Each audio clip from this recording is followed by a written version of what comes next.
On Tuesday, Finance Minister Nirmala Sitharaman became the first finance minister to present 7 consecutive budget speeches, surpassing Morarji Desai's record of 6 consecutive budgets as finance minister. Now, she is in an unenviable position despite that, because when it comes to budgets, everyone wants everything. But now that the proverbial cat is out of the bag, it is time to discuss the hits and the misses. And to do that, we are joined by Mr. Amitabh Kant. A very good morning to you and welcome, Mr. Kant. Thank you. Great pleasure. Before we get into specifics, let's just quickly, do a bit of self-assessment. Would you like to sort of, share your initial thoughts with us? Well, I think the budget is progressive. It shows a great amount of uh, fiscal discipline, and it's growth oriented. And I think it lays a lot of focus on employment.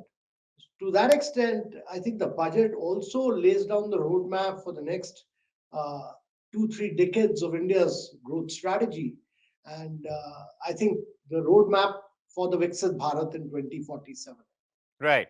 And special emphasis was on job creation, because that is one problem that India has been dealing with for a while. The economic survey, which came a day before the budget, pointed out that India needs to create about 8 million jobs on an annual basis.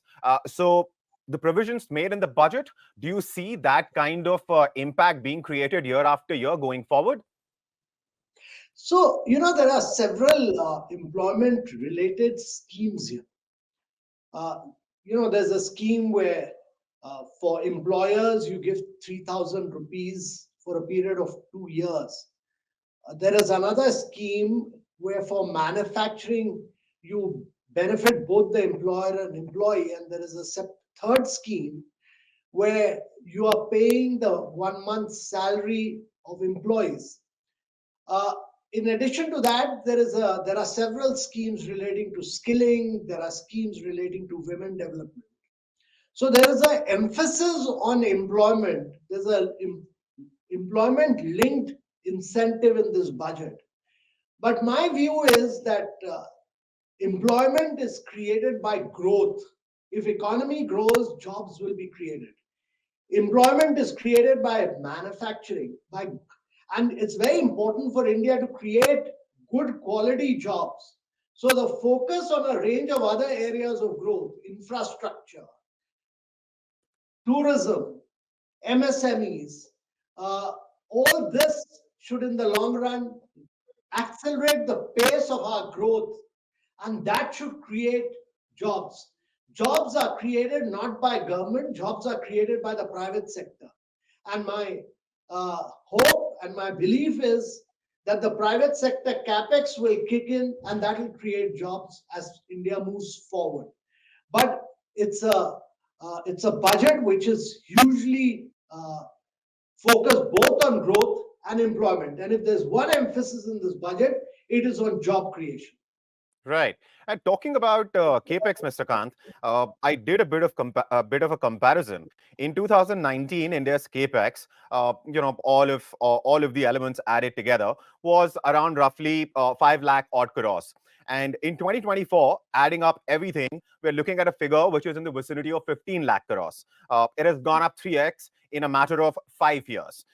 Interestingly, the tax collection doubled during this same period, from 13 lakh crores to 26 lakh crores, which means the government has ended up, not spending this money on administrative costs and, on other things, but has taken out 10 lakh crores, as much as at least 10 lakh crores, and added to the budget in the form of capex. That said, that clearly shows what the government's thirst is. But as far as private capex is concerned, we haven't seen the kind of response from the industry that the government has been expecting to. So, the heavy lifting in the last three budgets has been done by the government in terms of capex. It's taken it from 1% to about 3.4%.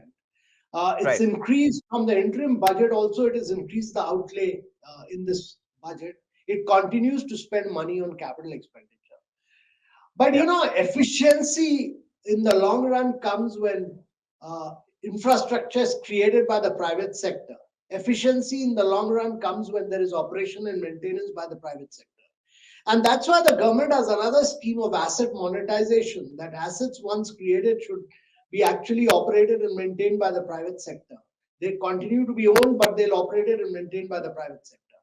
So my belief is that private sector capex is kicking in, and one of the hallmarks of this budget is that it's a steady, forward-looking budget, and therefore this growth of 8.2% should logically continue despite all the challenges which India faces in the global community. And if India continues to grow, then we will see private sector capex kicking in. It got impacted because of the COVID, but private sector growth will kick in. The budget, with its emphasis on employment, will lead, and the benefit given on the new tax slabs will put money into the hands of the middle class consumers, and therefore the consumption story of India should also grow. And that would really push for greater level of private sector investment in the coming months. Yes, because for the last few years, what we've been noticing is that while the consumption of luxury goods at the top of the pyramid is increasing, at the bottom of the pyramid, the consumption story continues to remain skewed. Yeah. So that's a function. See, consumption is a function of uh, better jobs getting created. The challenge for India is that 46% of your population is dependent on agriculture. Agriculture creates poor quality jobs. Nowhere in the world such a large percentage of population is dependent on agriculture. Even in a country like China, the percentage of population in agriculture has come down to just 20%. So you need to take population away from agriculture, create good quality jobs in manufacturing, in infrastructure, in real estate. And I think that is what will happen now in the coming years. Talking about that, one thing which everyone was hoping might, also be announced in the budget was perhaps addition to areas when it comes to PLI schemes. We didn't see that. Why do you think? What was the government's rationale to not add, other sectors? I think that's the best thing the finance minister has done, is not to expand the PLI. The PLI objective was to create global champions. The objective was Uh-huh. that production should rise year after year, year after year, year after year, year after year for 5 years. And we have already 14 sectors in the PLI scheme. We should not Right. spread it thin. The objective should be not to expand manufacturing by PLI, but to make India a very efficient economy. That which would mean that you need factor, uh, reforms in terms of land, labor, make India the most efficient economy in the world, productively the most efficient economy. So I'm totally against the PLI scheme being spread thin, and I'm glad that the finance minister has been very, very careful and considerate as far as this. We first must make a success of the 14 schemes. It's done well in electronics, it's done well in a couple of sectors, but across the board, there is still time to demonstrate it's good and make India scrap rules, regulation, procedures, paperwork in the states, make India very easy and simple. PLI is not the answer for all of challenges which India faces. Now, what the budget has done is that it has, instead of trying to appease everybody, which is to say, go for a populist budget, the budget has kept the long-term goals of the country in mind, and the finance minister's thrust throughout the last few budgets continues to remain so. So there is a certain continuity in the budget, despite the fact that the electoral performance of BJP and NDA wasn't as good in the recently held general elections as the previous government in 2019 and 2014. So, this is a budget by a supremely confident government. This is a budget which is long term in its perspective. This is a budget for growth and jobs. This is a budget which is not populist. This is a budget which is aimed at making India grow at high rates of 8 to 9% per annum for 3 decades. It goes much beyond the economic survey.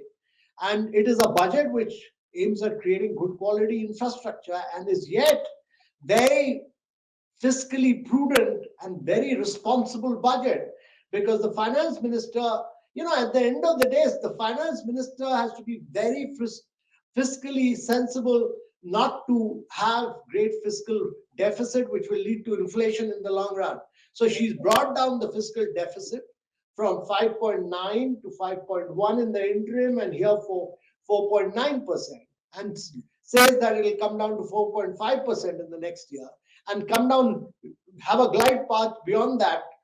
And that, to my mind, is what is really truly the job of a great finance minister. And so, in my view, Finance Minister Nirmala Raman has done a great job as a finance minister to be fiscally prudent. But Mr. Kant, that means the middle class's anger in the short term is going to be one thing which the government will have to deal with. Because, I was going through Twitter threads yesterday, last night, and of course today morning as well. That there are complaints, and what middle class is saying, what they were expecting hasn't been met. But at the same time, the reason why perhaps it hasn't been met is because, for example, the government decided to take angel tax. That means ventures which were not viable for investors a day before are suddenly viable now, which means a lot more jobs will get created. But the government will have to do a very good job of communicating this to the electorate. So a lot has been done for the middle class. You've have the new tax slabs, which will put money, 17,500 rupees in the hands of the middle class. That's number one. Number two, middle Yeah. class grows when India grows. If India doesn't grow, where does the middle class go? So India is going to grow with this budget, and when India grows, you can't look at budget from the perspective of lower middle class, upper middle class, middle class. You have to look at the budget in its totality to say that India will grow. And when India grows, the middle class grows in a very big way, and that is what is going to happen with this budget. And I think that's how we should look at it. But one of the big landmarks of this budget is the scrapping of the angel tax, which has been there for 12 years, and we've been trying very hard to get it removed. So the finance minister has been bold, gutsy, courageous in removing this angel tax, which should not have been brought in the first instance in 2012.